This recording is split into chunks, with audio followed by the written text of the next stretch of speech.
ভারী বর্ষণ, পাহাড়ি ঢল ও উজান থেকে পানি ছাড়ার প্রভাবে উত্তরাঞ্চলে তিস্তা নদী ফুঁসে উঠেছে। বৃহস্পতিবার সকাল ৬টায় নীলফামারীর ডালিয়া পয়েন্টে নদীর পানি বিপদসীমার ১১ সেন্টিমিটার উপর দিয়ে প্রবাহিত হয়। গতকাল বুধবার একই সময়ে এই পানি ছিল বিপদসীমার ৭ সেন্টিমিটার উপরে। সন্ধ্যায় কিছুটা কমলেও রাতে আবার বেড়ে যায়। পানি নিয়ন্ত্রণ রাখতে তিস্তা ব্যারেজে ৪৪টি স্লুইস গেট খুলে দেওয়া হয়েছে। পানি উন্নয়ন বোর্ডের ডালিয়া বিভাগের নির্বাহী প্রকৌশলী অমিতাভ চৌধুরী জানান, পানি বৃদ্ধির কারণে তিস্তা অববাহিকার বিভিন্ন এলাকা প্লাবিত হয়েছে।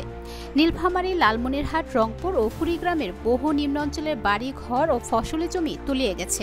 উজানে ভারতের গজলডোবা ব্যারেজ থেকে বুধবার প্রায় ৪,০০০ কিউসেক পানি ছাড়া হয়। পানি ছাড়া অব্যাহত থাকলে পরিস্থিতি আরও অবনতির আশঙ্কা রয়েছে। ভারতীয় অংশে তিস্তা অববাহিকার সীমান্তবর্তী অরক্ষিত এলাকায় লাল সতর্কতা ও সুরক্ষিত এলাকায় হলুদ সতর্কতা জারি করা হয়েছে। উজানের ভারী বর্ষণ ও পাহাড়ি ঢলে তিস্তার পানি দ্রুত বৃদ্ধি পাওয়ায় চরাঞ্চল ও নদী বেষ্টিত গ্রামগুলো হাঁটু সমান পানিতে তলিয়ে গেছে। নীলফামারীর ডিমলা উপজেলার পূর্ব ছাতনায় খগাখারি বাড়ি, টেপাখড়ি বাড়ি, খালিশা চাপানি, ঝুনাগাছ চাপানি, গয়াবাড়ি ও জল ঢাকার কয়েকটি ইউনিয়নের প্রায় ১০,০০০ পরিবার পানিবন্দী হয়ে পড়েছে।